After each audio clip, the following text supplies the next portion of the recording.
Assalamualaikum warahmatullahi wabarakatuh. Hai, kami dari kelompok Alif Teks. Sebelumnya perkenalkan dulu, nama saya Maulid Ramadan. Di belakang saya 164 dan ini partner saya. Saya Nabilah dengan NIM 8195. Dan saya Intan Sabrina Eka Putri dengan NIM belakang 189. Dan berikut penjelasannya. Aliran Ratex mungkin merujuk pada aliran Ratex X Hack atau aliran nilai tukar. Istilah ini dapat mengacu pada konsep dalam ekonomi atau keuangan yang menggambarkan bagaimana nilai tukar mata uang berfluktuasi atau berubah dari waktu ke waktu. Aliran nilai tukar ini dapat dipengaruhi oleh berbagai faktor ekonomi seperti inflasi, suku bunga, kebijakan moneter, perdagangan internasional, dan lain-lain.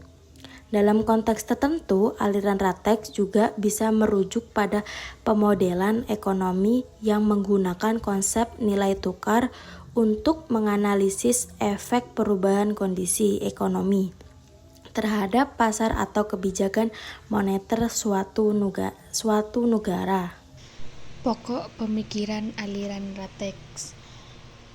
Menurut teori Keynesian, pemerintah perlu mengarahkan perekonomian ke jalan yang diinginkan karena perekonomian tidak dapat beradaptasi dengan cepat terhadap perubahan yang terjadi akibat ketidakmampuan harga dan upah untuk bergerak secara fleksibel, kurangnya informasi yang komprehensif, serta hambatan yang timbul dari kebiasaan masyarakat yang menghambat efisiensi mekanisme pasar. Tetapi, menurut ahli ekonomi Ratex, tidak mungkin ada kebijakan fiskal atau moneter yang bisa menjaga stabilitas ekonomi. Menurut aliran Ratex, masalah ekonomi terjadi akibat kesalahan dalam memproyeksikan peristiwa ekonomi yang akan terjadi di masa depan. Kesalahan ini tidak terjadi secara teratur, mereka terjadi oleh kebetulan. Asumsi pertama, menurut teori ini, setiap orang yang terlibat dalam kegiatan ekonomi bertindak secara rasional, memahami seluk-beluk kegiatan ekonomi, dan memiliki pengetahuan yang lengkap tentang apa yang terjadi dalam ekonomi. Asumsi kedua adalah pasar berfungsi dengan baik dan dapat cepat menyesuaikan diri dengan perubahan. Asumsi ini sesuai dengan pendapat ahli ekonomi klasik. Itulah sebabnya teori ini disebut sebagai New Classical of Economics. Di sini saya akan menjelaskan tokoh-tokoh Ratex. Sebelum saya menjelaskan siapa aja sih pemikiran Ratex, saya akan menjelaskan sedikit background tokoh pemikiran Ratex. Para pemikir aliran Ratex menganjurkan agar pemerintah melakukan kebijakan yang bersifat gebrakan (surprise), agar para pelaku ekonomi akan sulit untuk memperkirakan atau mengantisipasi dampak yang akan ditimbulkan kebijakan. Siapa aja sih para pemikir Ratex? Yang pertama, ada John Eckman. Pada tahun 1961, dalam tulisannya yang berjudul Rational Expectation and Theory of Price Movement, dia menyatakan bahwa ekspektasi setiap orang bersifatnya rasional. Yang kedua, ada Michael Carter. Ekspektasi nasional ialah upaya untuk meramalkan faktor-faktor ekonomi untuk membuat kebijakan yang tepat. Dalam kurung 1984. Dan yang ketiga, ada Case Affair.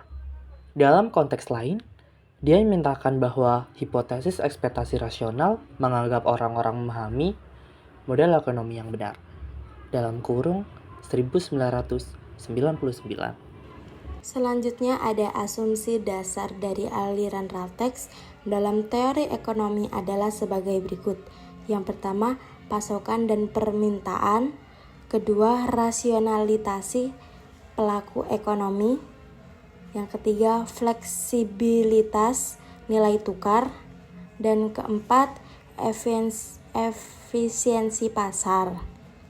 Asumsi-asumsi ini membentuk dasar pemikiran di balik aliran Ratex dan memberikan dasar bagi analisis ekonomi terkait nilai tukar mata uang dan interaksi antar ekonomi domestik dan global. Metode ekonometris pembentukan Ratex. Dalam penelitian ini, variabel Ratex dirumuskan menggunakan konsep persamaan kointegrasi. Penggunaan persamaan kointegrasi bertujuan untuk mengatasi kelemahan dari pola autoregresif yang cenderung melihat ke belakang dengan memanfaatkan nilai yang telah disesuaikan dalam persamaan kointegrasi. Dipercaya bahwa nilai yang disesuaikan dari persamaan kointegrasi akan lebih memperlihatkan proses dalam melihat ke masa depan. Jika faktor gangguan memiliki rata-rata yang tidak signifikan, variansi kesalahan prediksi yang minimal, dan tidak ada hubungan dengan dirinya sendiri, maka langkah pengujian berikutnya harus dilakukan menggunakan metode ekonometri. Uji normalitas menjadi uji pertama yang perlu dilakukan. Dalam studi ini dilakukan penggunaan pengujian Jerky-Bera JB.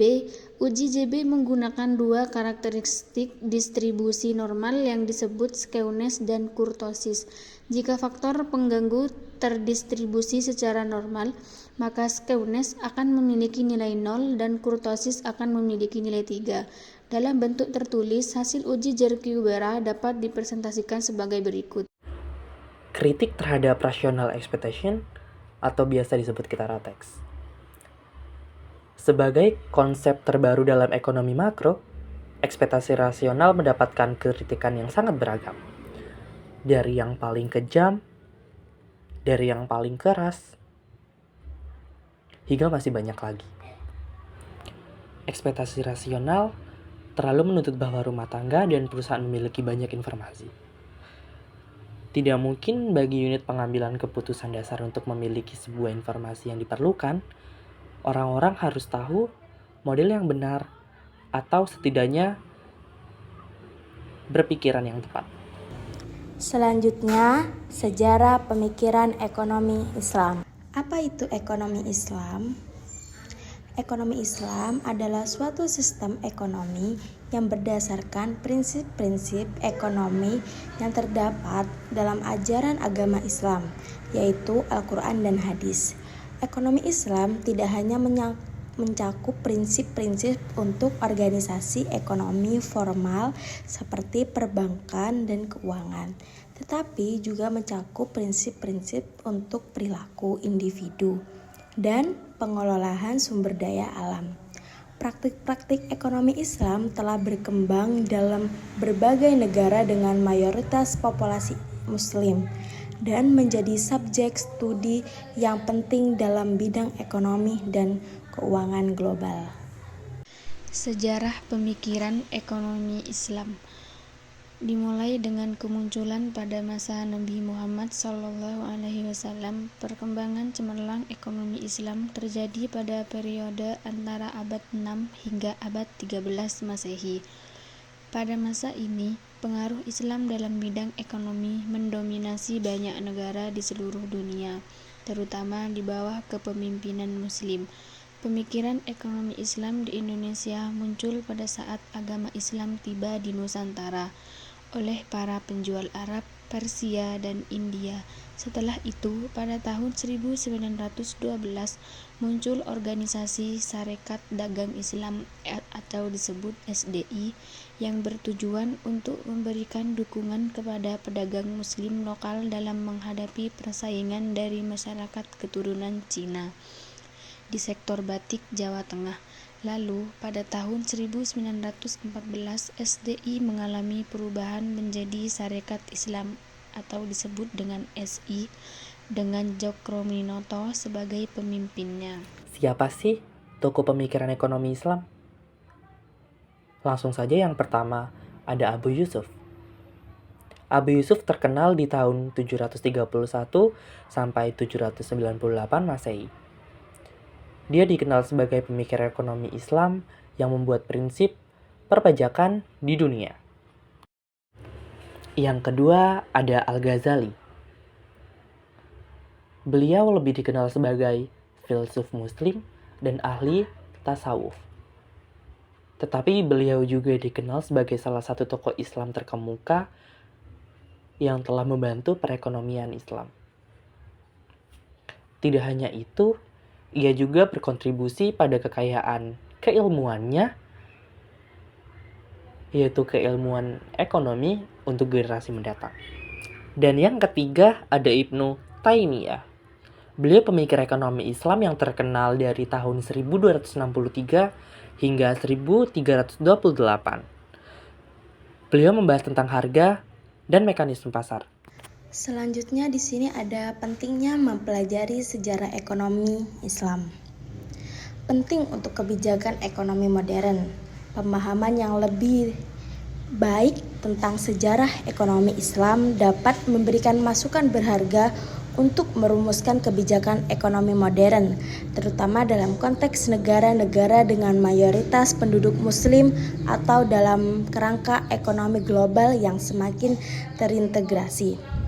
Dengan demikian, mempelajari sejarah ekonomi Islam bukan hanya penting untuk memahami asal-usul dan prinsip-prinsipnya, tetapi juga relevan untuk aplikasi praktis dan konteks ekonomi dan keuangan saat ini.